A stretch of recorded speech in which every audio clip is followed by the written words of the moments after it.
is the Christian right been manipulated through strategic maneuvers to get into the White House, which you've seen, and in the press? Are they pushing it top down to use this? No, I don't think it's top down. You think it is from the bottom?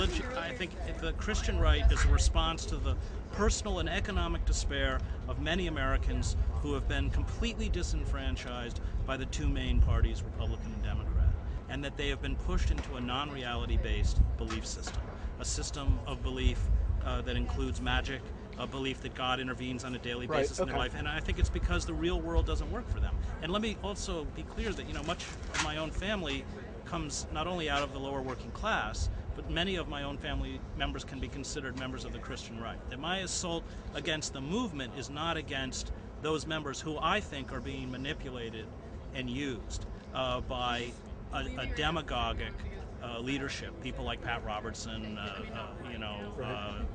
George Bush. I don't think Bush is a leader. I think Bush is just a cipher. James Dobson, these kinds of figures. I think they know astutely how to manipulate that despair. And I appreciate your book because it also says that I haven't read it, but there is some authenticity out there, not Christian, not right, or Christian and not right, meaning... Well, I think the most potent opposition to the movement will rise within the evangelical movement because they speak new monastic movements, social justice Ron Christians. Sider, these kinds of stuff. I think it actually will come out of the evangelical movement because the liberal church is bankrupt. One question about your other book. In terms of, I plan to get it actually. I'm sorry I don't have it here. I should buy it and have you sign it, but I can't afford it right now. In terms of the question of, the spiritual aspect of decisions that combat troops make, whether they're following orders that they either have some ethical or moral problem with, is this something that you believe is separate from your thesis that war itself in general is something that gives our life meaning as human beings? I mean, for these people, for example, right now there's over 6,000 people, 6,000 servicemen AWOL in Canada who are trying to avoid facing charges. The other issue is that the resistance movement and the GI movement to the war in Iraq, I mean, these are people who've either already gone through combat or refuse to take part. I mean, there's another aspect of this. I'm wondering... Of course, but I think what I write about in War is a Force That Gives Us Meaning is that violence and war has a narcotic effect. And when I write in the book, it affected me. I mean, I became addicted to conflict. I left for 20 years. Yeah, I mean, covering it is a misnomer because you're in the middle of it. Right. I mean, I've been in ambushes where a guy standing 10 feet away from me was shot through the head and killed. I mean, it's a rush to survive, I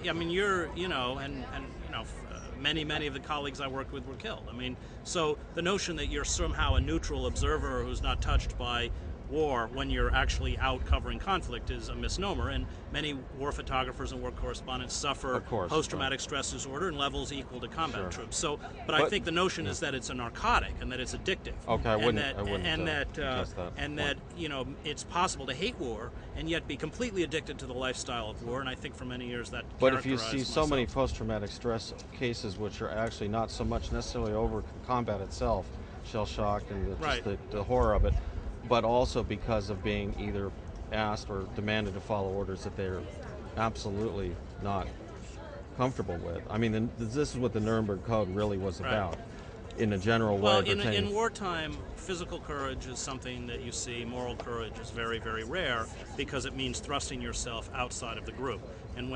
But aren't we facing a point in our society now where this moral courage to refuse, for example, following an order that is either illegal or immoral, even under the most general, accepted terms of warfare? I mean, really, this is where we're at in our society as well in terms of our policies. Yeah, I would agree. And there are a few people like Camilo Mejia and others who've done it. Yes, and many more. If we broke Iran, don't we own it? I mean, we broke Iraq, you mean? Excuse me. Yeah. No, we don't own Iraq. The Iraqis own Iraq. But then, if it's going to be worse if we get out, do we have an obligation to try to mitigate it? Well, that works on the presumption that the American occupation forces are a force for stability, and they're not. Okay, so you think if we get out, then it'll be less it's not harm, going to be ultimately less harm? We had a policy of containment against Iraq. It was working. Saddam Hussein was not a threat to us, not a threat to his neighbors. The regime was disintegrating. We took a successful policy. We broke it. We invaded the place. And to somehow think, well, now if we leave, it's going to be bad. Well, yes, it is going to be bad.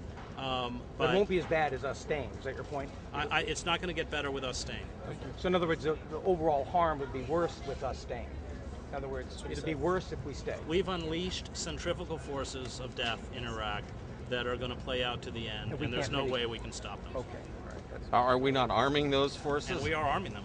Yes, we are. So isn't that actually the intent of the objective of the policy? The intent will be to empower the Sunnis enough that you cannot have a Shiite-dominated Iraq, and this is what the Saudis and the Gulf states will do, probably Israel as well in the United States, which will perpetuate a civil war. But you know what flies in face in one of the points you just made is the CIA's conjoined with the MEK and their involvement with them, which is, even though they're not necessarily directly Iran, they are quasi-interwoven into the whole Shia domination of Southeastern Iraq. That's Shiites are not a unified group. No, of course not. The breaks between Hakim and Sadr are deep and strong, and they are essentially Iraqi-Iranian breaks. Okay, so you're implying that it's a good move to support the MEK in Iraq to buffer against Iran? Is that what you're saying? No, I'm not. Okay. I know it's more complicated. Yeah, it's a long discussion. But what's that?